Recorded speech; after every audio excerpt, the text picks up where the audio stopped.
Hi hello S M क्रिएशनमध्ये सगळ्यांचं स्वागत आहे। तर आज इथे आपण वांग्याची भाजी बनवणार आहोत, भरल्या वांग्याची। तर इथे मी असे वांगे कापून घेतले, 4 भाग करून घेतलेले आहे। स्वच्छ धुवून घ्यायचे हे। इथे मी शेंगदाण्याचं कूट करून घेतलेलं आहे। याच्यामध्ये मी लसूण 7-8 पाकळ्या लसूण टाकून दळून घेतलेलं आहे। कोथिंबीर घेतलेली आहे। तर आता आपण गॅसवर पातेले ठेवून घेऊया। इथे पातेले ठेवून घेतलेलं आहे। याच्यात आता आपण आवश्यकतेनुसार तेल टाकून घ्यायचं लागते, कारण रस्सा भाजी करायची म्हणतो थोडं तेल जास्तच लागतं। मी इथे 3 चमचे तेल टाकून घेतलेलं आहे।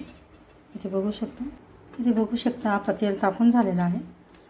आपण थोडीशी मोहरी टाकून घ्यायची, पाऊण चमचा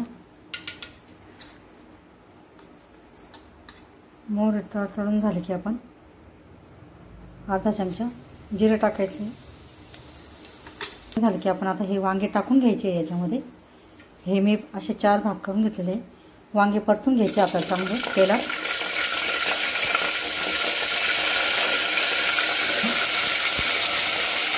याला आपण आधी भाजून घेणार आहे, चांगलं परतून घेणार आहे तेलामध्ये वांग्यांना।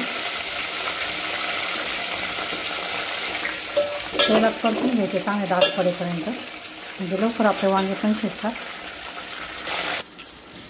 इथे बघू शकता मी आता इथे 1.5 चमचा लाल तिखट घेते। 1.5 चमचा लाल तिखट घ्यायचा आहे। थोडीशी पाऊण चमचा हळद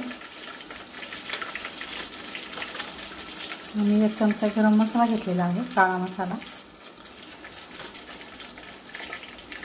अजून मी आता इथे 1.5 चमचा मी अंबारी मसाला घेतला आहे आणि 1 चमचा मी काळा मसाला घेतलेला आहे। इथे बघू शकता ना, हे लाल तिखट मी 1.5 चमचा घेतलेला आहे। आपले वांगे असे छान परतून झालेले आहेत, तेलामध्ये परतून घ्यायचे थोडे दाट पडेपर्यंत। आता मी याच्यात हे शेंगदाण्याचं कूट केलेलं टाकून घेते। हे शेंगदाण्याचं कूट टाकून चांगलं मिक्स करून घ्यायचे।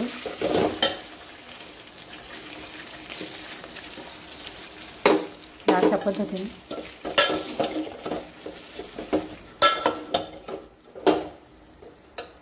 त्याच प्रकारे आपण आता हे पण टाकून द्यायचे मसाले सगळे।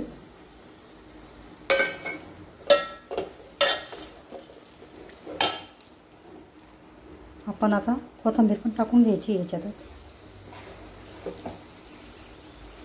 यांना चांगलं हलवून घ्यायचे, मिक्स करून घ्यायचे। आपण आता थोडं पाणी टाकून घ्यायचे मसाल्यांमध्ये, चांगलं मिक्स करून घ्यायचे। तुम्हाला जेवढं पातळ ठेवायचं घट्ट ठेवायचं त्याप्रमाणे तुम्ही ठेवू शकता। असे भरले वांगे तुम्हाला पातळ करायचे, तुम्ही पातळ पण करू शकता किंवा घट्ट पण ठेवू शकता। आता आपण शिजण्यापुरतं पाणी टाकून घेणार आहोत त्याच्यात।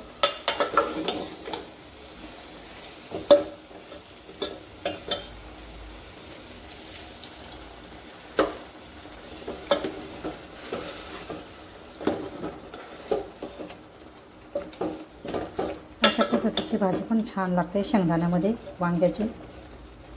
आपण खोबरं वगैरे त्याच्यात काहीच टाकलेलं नाही, फक्त शेंगदाणे वगैरे साधं सिंपल। आपण थोडं आता पाणी टाकून घेतलं आहे। आता हे चांगलं मिक्स करून घ्यायचं याला तेल सुटेपर्यंत। आणि तुम्हाला कमी जास्त जेवढं लागत असेल तुम्ही तेवढं पाणी टाकू शकता। घट्ट ठेवायचं तेल सुटेपर्यंत आपण याला थोडं शिजू द्यायचं आहे।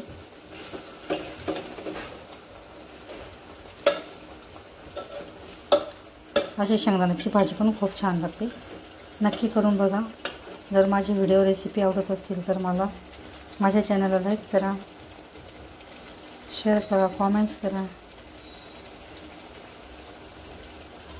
आता याला आपण आवश्यकतेनुसार तुम्हाला जेवढं कमी जास्त पाणी लागत असेल त्याप्रमाणे तुम्ही टाकून घ्यायचं आहे। इथे मी आता 1 तांब्या पाणी टाकून घेते, 2 ग्लास।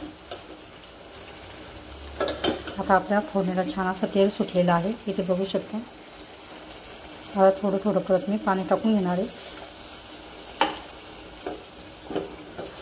कारण थोडं शिजण्यापुरतं पाणी पाहिजे त्याला।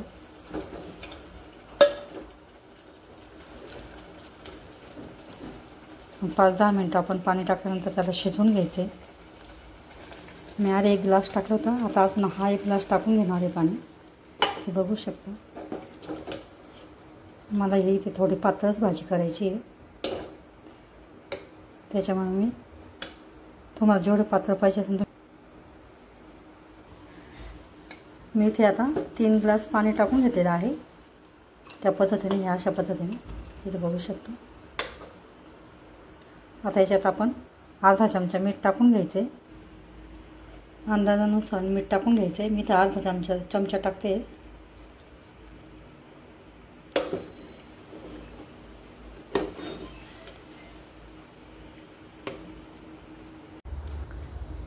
तर इथे बघू शकता आपली अशी भाजी छान तयार झालेली आहे।